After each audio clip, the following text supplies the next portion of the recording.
Greetings and welcome. In this video we are visiting Llandudno, a very British traditional seaside resort. Famous for its promenade and pier, can we find any quirky, historical or interesting facts about this town?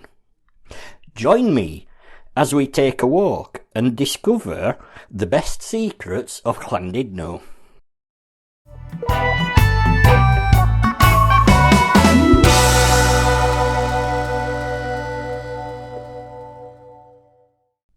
Llandudno has a surprisingly long history. The Great Orme rises high above the town. On the Great Orme are mines which date back some 4,000 years to the Bronze Age.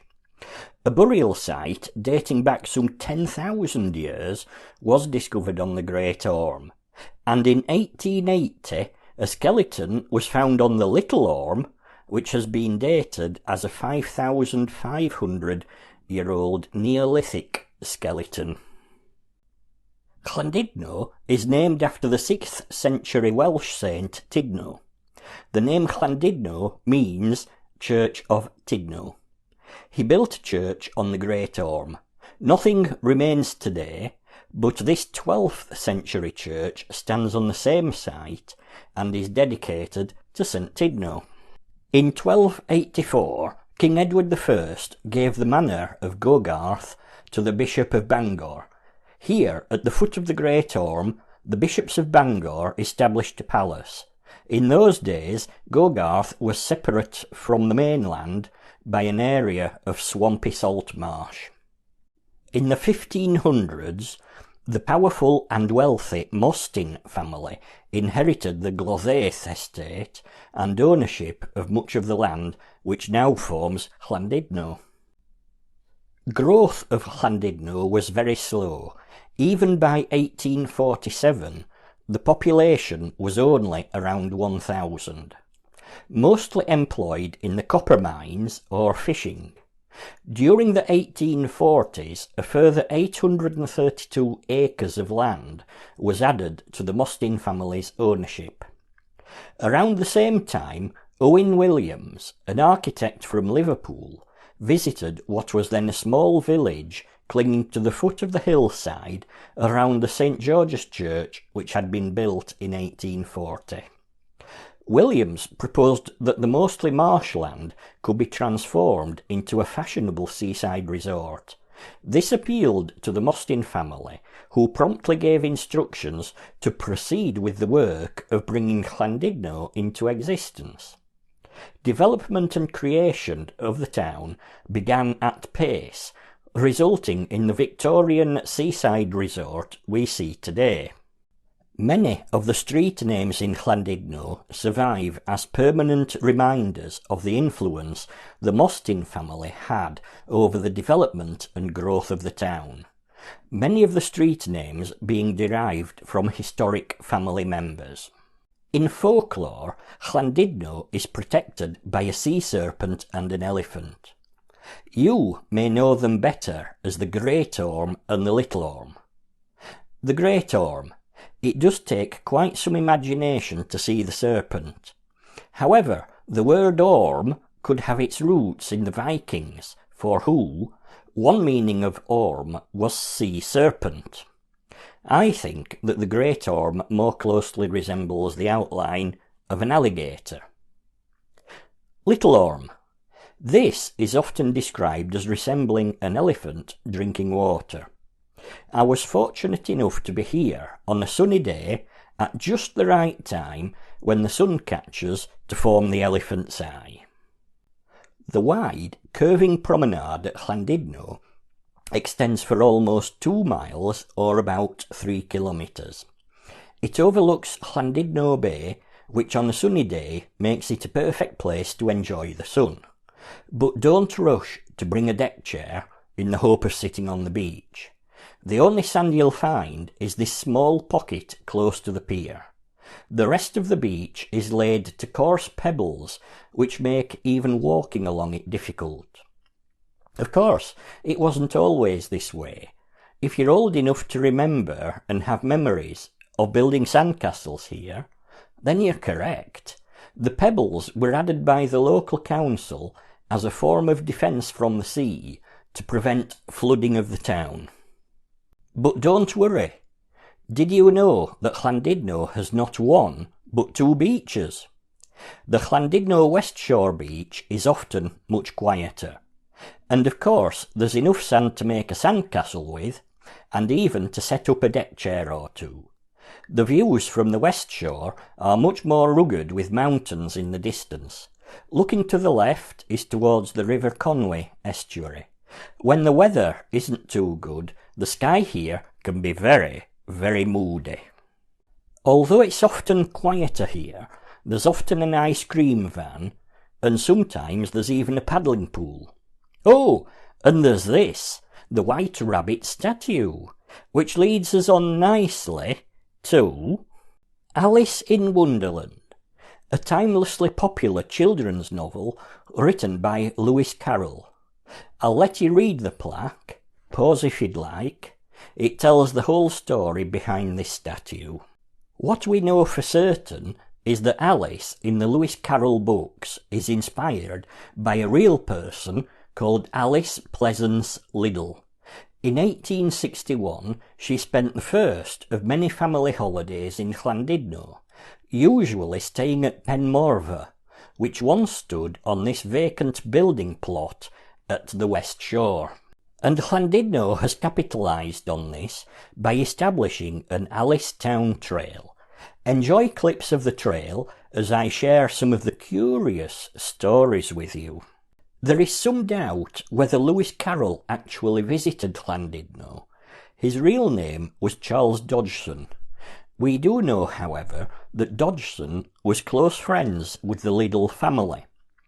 Alice was daughter of Henry Liddell, who was Dean of Christ Church College, Oxford. Charles Dodgson was a mathematics tutor, and his study was next door to the Liddell's home in Oxford. The follow-up book, Through the Looking Glass, features the Walrus and the Carpenter. Two prominent large rocks at West Shore are known locally as the Walrus and Carpenter. There's an unusual carved rabbit on the wall of a church in Beverley, Yorkshire, England. It's unusual because the rabbit is standing upright and walking on its hind legs. It's known that Lewis Carroll's grandparents lived close to Beverley.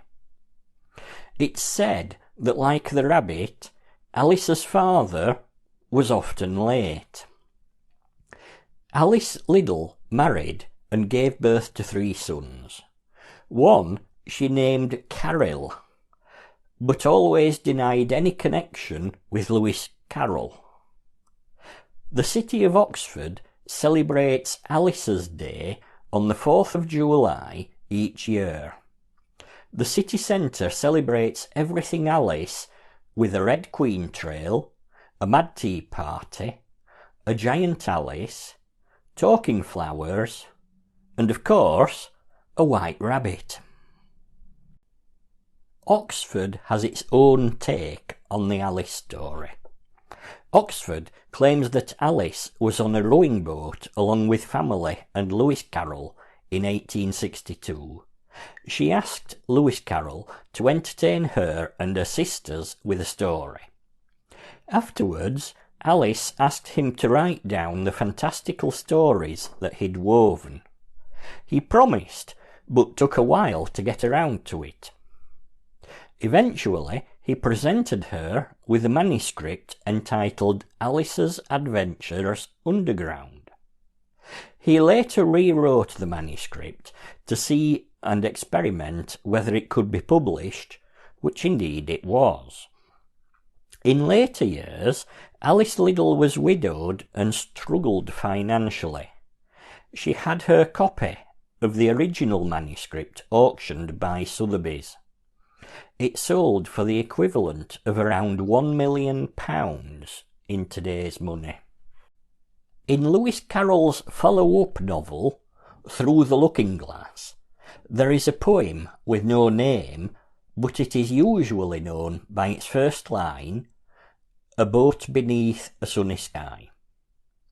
If you take the first letter from each line of the poem, the letters spell Alice, Pleasance, Liddell. Lewis Carroll was born in Daresbury, Cheshire. All Saints' Church in Daresbury has stained glass windows decorated with characters from Alice in Wonderland. Lewis Carroll passed away in Guildford.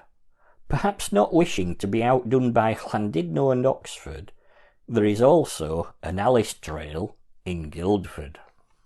Let's talk about the tramway in Llandudno. No, not that one. Sorry, come back. The other tramway in Llandudno. A narrow gauge 3 6 inch electric tramway once operated between Llandudno and Colwyn Bay via Ross-on-Sea. Opened in 1907, the line remained operational until its closure in March 1956. It may be gone, but it's certainly not forgotten entirely. In fact, it's not gone entirely either. The Llandudno and Colwyn Bay Tram Society have a replica of one of the original trams which they take along to some special public events locally. The tramway terminus in Llandudno was at the west shore, where today we can find a rare surviving feature of the tramway. Close to where the tramways terminated, this shelter remains. From here, the tram route followed Gloddaith, I think I've got that right, Gloddaith Avenue to the junction with Mostyn Street, where it would follow Mostyn Street, the main shopping street in Llandudno, which in turn becomes Mostyn Broadway. At this point, this building was the Grand Theatre, whilst the Arcadia Theatre was previously built where Venue Cymru now stands. When shows finished and crowds poured out of the theatres, extra trams would be provided from this point here. And then the tramway continues along Mostyn Avenue, until this point, where it continued across Budavon Fields. To this point, where it turned right. It then followed what is now a bridleway before joining Brinibaya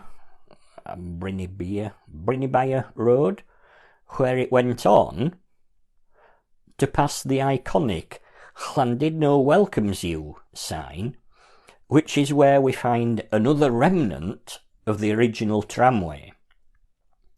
The support poles which hold the sign are in their original location and supported the web of overhead wires which provide electricity power to the trams.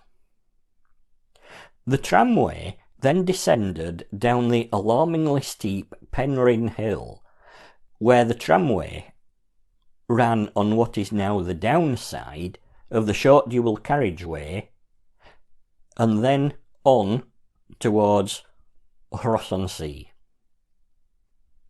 The maximum gradient is 1 in 11. To enable effective braking, an automatic... The maximum gradient is 1 in 11. To enable effective braking, an automatic magnetic braking system was used when necessary. Cleverly, the magnetic force was generated by the motion of the tram, so it would still function even if all electrical power was lost. The stone wall that we see today separated the tramway on the right from the single carriageway road on the left. It was only after the tramway closed when this section of road was made dual carriageway, the downhill side utilising the old tram trackbed. From this point here, the trams carried on their way towards Ross-on-Sea and then onwards to Colwyn Bay. Whilst walking the route of the tramway, I stumbled across two more secrets. The first of these is this ancient well, where spring water bubbles to the surface even today. There are very few scant details to be found about this well. It's called Finan Sadern. The word Finan is Welsh for well, and Sadern translates as Saturn. We know for sure that there were two saints in Wales who went by the name Sadern. However, neither has any clear link to this particular well. One was Saint Sadern of Llansadern, which is near to Beaumaris on Anglesey. The other is Saint Sadern of Henclon, which is close to Denbigh. So, if this is not a holy well, the next best suggestion is that it maybe gets its name from the day, Saturday. Maybe it was a place where some ritual or regular event happened on Saturdays. Today, the well is located on a grassy verge surrounded by modern housing. Just before I discovered the Finan Sadern, I also discovered this lump of stone, which is a few steps away from the well. The stone is covered with lichen. Which reminds me, if you're enjoying this video, please remember to like and subscribe. Anyway, it turns out that this might or might not be connected with an ancient inscribed but undeciphered stone in Llanross Church. If you know anything about this, feel free to leave a comment. I'd be most interested. The pier is an iconic feature of Llandudno. So what secrets could this hold? Well, it's not the first pier, and it nearly wasn't the last. The first pier constructed on this site was an all-wood one. It was built in 1858 when the Mostyn estates were still exploring the potential of making this into St George's Harbour. If those plans had reached fruition, it would have been a major port for ships crossing the Irish Sea to Ireland. Those plans were not followed through. The pier was used mostly for exporting limestone from the quarries of what we now know today as Happy Valley. The pier we know and love today came along with the 1875 creation of the Llandudno Pier Company. One contractor for building the pier was a Glaswegian firm. Many cast iron components of the pier were produced by the Elmbank Foundry in Glasgow. The pier opened to the public in 1877. The cost of the pier was the equivalent of around £3 million in today's money.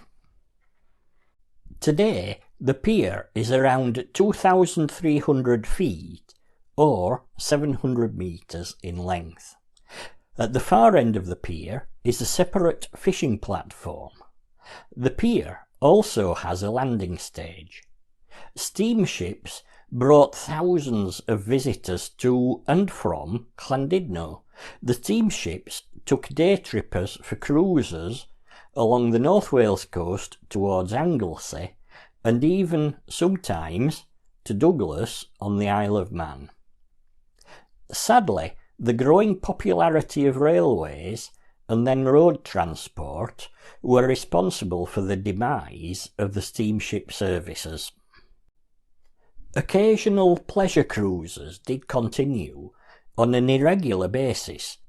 I myself have fond childhood memories of sailing to the Isle of Man for a day trip sometime in the late 70s. The ship was operated by the Isle of Man Steam Packet Company. I had to be on best behaviour in the silver service dining room. Eventually, the landing stage fell into disrepair. However, the present owners of the pier have invested heavily in maintenance. Once again, the landing stage is fit for use. It has been used both by the MV Balmoral vintage excursion ship and PS Waverley, the last operational seagoing paddle steamer. Llandudno Pier is unusual in that it has two separate entrances. The original entrance, which is usually closed, is close to Happy Valley. The pier was extended with this long section, allowing for the main entrance, which is much more convenient and links directly to the promenade. Whilst researching this video, I've heard rumours that there were once plans for another pier. This never came to fruition. However, if it had, then apparently it would have been called Victoria Pier. It would have been constructed somewhere opposite to the site of today's Venrw Cymru. It would have been similar to the pier at Colwyn Bay, which was lost to the sea only a few years ago. What is more certain, though, is the pier which was built at Llandudno's West Shore beach. Just over some 300 feet or 100 metres long, the pier was eventually abandoned before being lost to the sea. It would have been located around here, close to the tramway shelter. One thing which Llandudno has plenty of is hotels. If they could talk, many of these hotels would have fascinating stories to tell. The Central Eastern European country of Romania once had a royal family. The king was forced to abdicate in 1947 when the country became a republic. In 1890, Queen Elizabeth of Romania visited Llandudno, staying at the Adelphi Hotel, which is now called the Marine Hotel. She spent much time in Llandudno, but also visited the local area. Notably, she visited Bangor to experience the National Eisteddfod, where she was proclaimed a bard. Queen Elizabeth was a fluent writer herself in several languages. You may have heard of her writing alias, Carmen Silva. At the close of Queen Elizabeth's visit, she described Llandudno as a beautiful haven of peace. Llandudno subsequently translated this into Welsh, and it became the town's motto, Hardd, Haven Hedd. The St George's Hotel was the first hotel to be built on the promenade of the new seaside resort in 1854. According to my research, this hotel was the first in Wales to be built with a passenger lift. My research has also revealed a long list of guests who you may have heard of. We'll start with no less than 5 British Prime Ministers. Benjamin Disraeli heads our list, followed by William Ewart Gladstone, who had strong connections with North Wales. Of course, David Lloyd George stayed here. He is the only British Prime Minister to speak Welsh as his first language. Winston Churchill caused a bit of a commotion when he stayed here. Upon arriving, he requested a candle. Turned out that he only wanted the candle to be able to light his cigars. The Iron Lady, Margaret Thatcher, she also stayed here. Other influential guests include Otto von Bismarck of Germany, and even the French Emperor, Napoleon III. The Imperial Hotel also had a long list of well-known guests. Queen Rambai Barney was a long-term guest when she was in exile. She was the Queen Consort of the King of Siam. Today we know Siam as Thailand. She had to leave when the British government's Inland Revenue arrived, taking over the hotel to use as officers to avoid the bombings of London in the early 1940s. James Callaghan, who went on to be Prime Minister, had an office here through much of those difficult years. The Llandudno Castle Hotel, a lesson in how modern design needs can coexist with classical architecture. This is how the architecture of our towns should be preserved. Believe it or not, this hotel is only a couple of years old. Built on the site of the original Llandudno Castle Hotel, the original building facade was supported by scaffolding, whilst everything behind the frontage was rebuilt. Even the chimney stacks are original. Bryn Rosa was the childhood home of a young man born of Welsh parents in London. William Morris Hughes emigrated in 1884.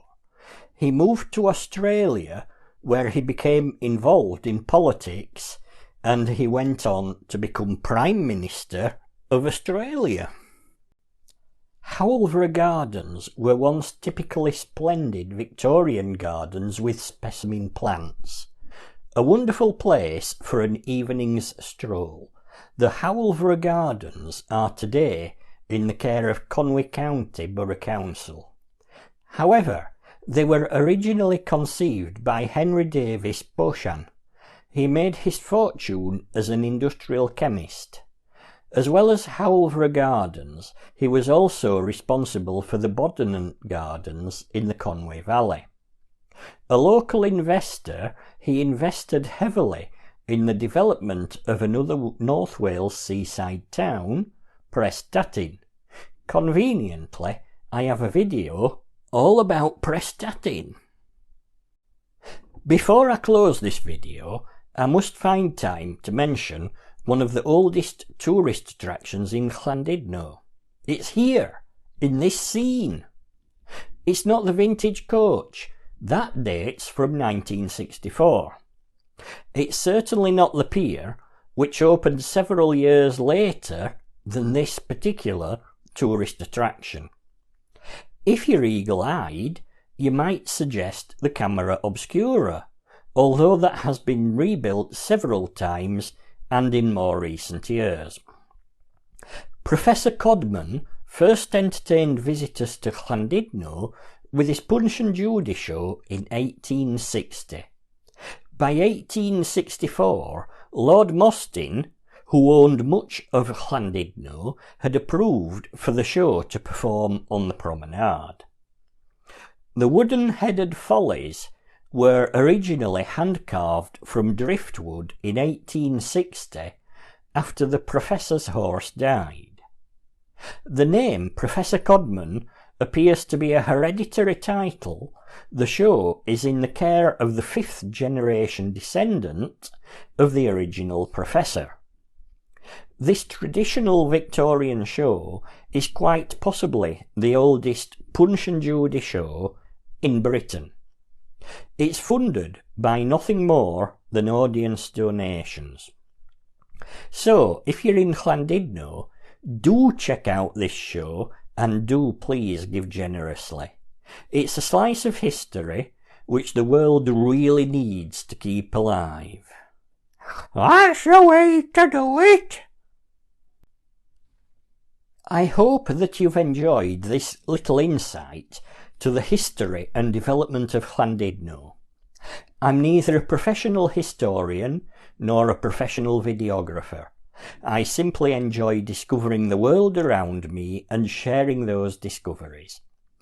I have many more stories to be told, so don't worry, We'll return to Llandudno again sometime soon, especially to have a look around the Great Orme.